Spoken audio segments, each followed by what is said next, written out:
Galilée l'a mentionné. Il a dit « Et pourtant, elle tourne ». Il parlait de notre planète, la Terre. Voici la première vidéo de la Zone Astro.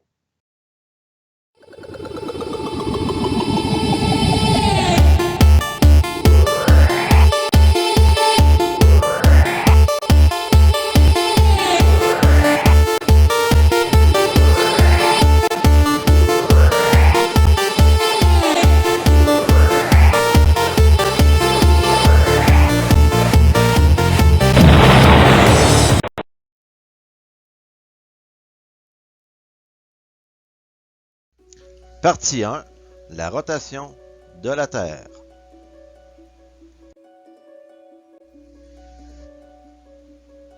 Claude Ptolémée, qui a vécu de 100 à 168 après Jésus-Christ, promulguait le système géocentrique.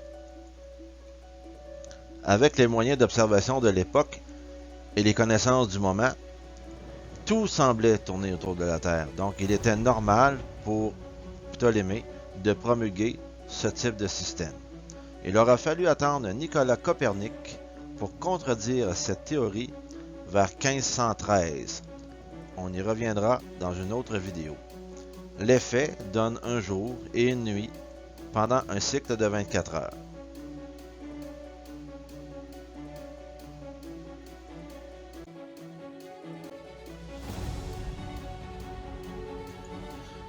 Galilée, au XVIIe siècle, a prouvé que le système géocentrique est erroné.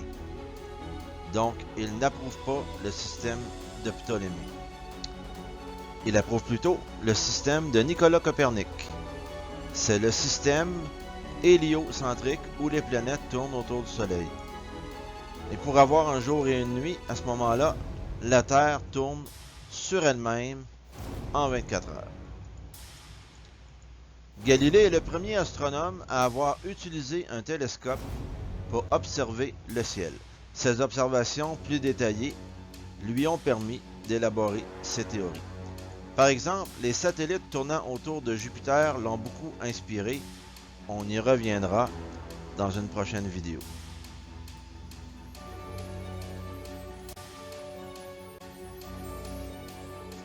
Malgré les preuves que Galilée apportait, l'idée d'un système où la Terre tourne sur elle-même a pris plusieurs siècles avant d'être acceptée et établie. Voyons quelques photographies animées. Donc des photos ont été prises dans les années d'aujourd'hui. Donc vous voyez ici par exemple la Voie lactée qui ressemble à un nuage qui va de haut en bas, à peu près dans le milieu de l'image, qui semble bouger. Donc c'est une photo à longue exposition où on voit que le ciel semble bouger. C'est un peu comme quand le soleil se déplace de l'est vers l'ouest. Ici, c'est la Voie lactée qui bouge sur quelques minutes. Donc, on voit bien que quelque chose tourne. Alors, est-ce la Terre? Est-ce le ciel? Si on regarde l'autre photo, ici, la caméra est sur un trépied. Un trépied qui est équipé d'une monture équatoriale avec suivi de la rotation de la Terre. Donc à ce moment-là, la caméra ne bouge pas par rapport à la Terre et la Terre, pendant qu'elle tourne, on voit bien que c'est le ciel qui ne bouge pas à ce moment-là. Donc c'est la Terre qui tourne. Donc c'est une mini-preuve de l'observation de la rotation de la Terre. Naturellement, aujourd'hui, avec l'équipement que nous possédons et les lancements spatiaux, nous voyons très bien le mouvement de la Terre qui tourne. Donc, du fait que la Terre tourne, nous l'avons dit, il y a donc un cycle nuit-jour. Vous avez le Soleil qui éclaire un côté de la Terre et l'autre côté est dans la noirceur, donc c'est la nuit.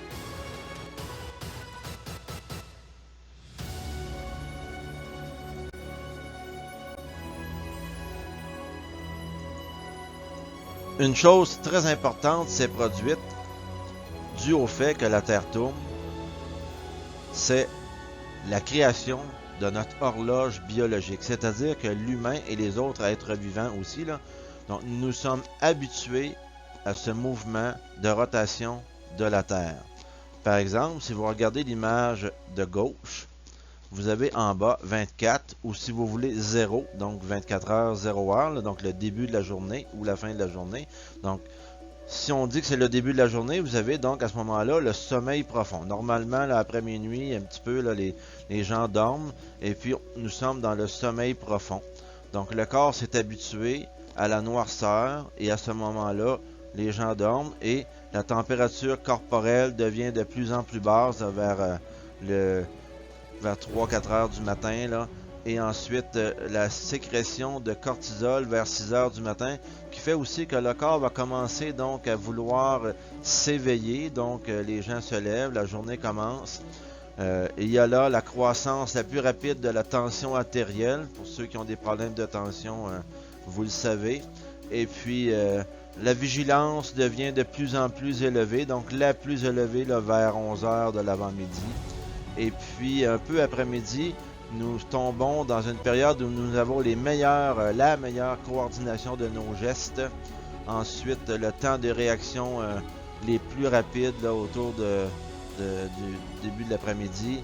Ensuite, tranquillement, la tension corporelle est devenue la plus haute autour de 18 heures. Et nous retombons tranquillement vers le cycle de la nuit avec la sécrétion de la mélatonine. Et nous avons terminé le cycle de 24 heures. Donc le corps s'est habitué au fait que la Terre tourne et qu'elle nous donne un jour et une nuit. Et vous avez dans l'image de droite l'aube et le crépuscule qui est représenté.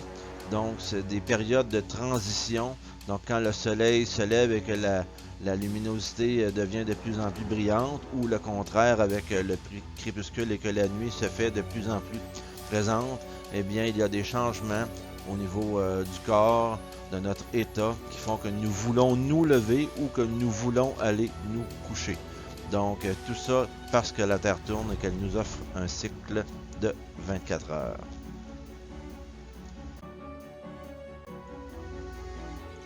La rotation de la Terre et son cycle de 24 heures, offrant un jour et une nuit, en parallèle avec l'évolution des animaux, nous offre ici des animaux nocturnes. Donc, il y a des animaux qui vivent la nuit. Leur évolution leur permettent de vivre la nuit avec une meilleure sécurité. Par exemple, ils ont une meilleure vision la nuit. Ils peuvent aussi avoir des couleurs qui font que les prédateurs les verront moins. Donc, ce sera moins dangereux pour eux, car ils peuvent se confondre avec ce qu'il y a autour grâce à leur couleur. Donc, les animaux nocturnes qui ont donc évolué pour vivre la nuit.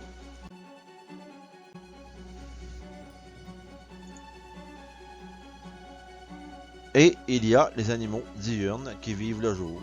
Les chiens, les chats, la majorité des oiseaux, les orignaux, les lions par exemple, même si ces derniers peuvent chasser souvent le soir, mais normalement la nuit, ils dorment. Donc, ces animaux-là vivent le jour. Et comme ceux de nuit, que ce soit leur pelage, leurs plumes, donc leurs couleurs font qu'ils peuvent se confondre dans les paysages le jour. Et pour certains, ils se protègent donc des prédateurs de cette façon. Tout ça parce que la Terre tourne. Mais pourquoi la Terre tourne-t-elle sur elle-même? Peu après la formation de la Terre a reçu plusieurs impacts qui lui ont donné ce mouvement de rotation. Il n'y a aucune résistance dans l'espace pour arrêter ce mouvement. Il n'y a pas d'air dans l'espace, donc la résistance est nulle. Et la Terre a tout simplement continué à tourner depuis ce temps.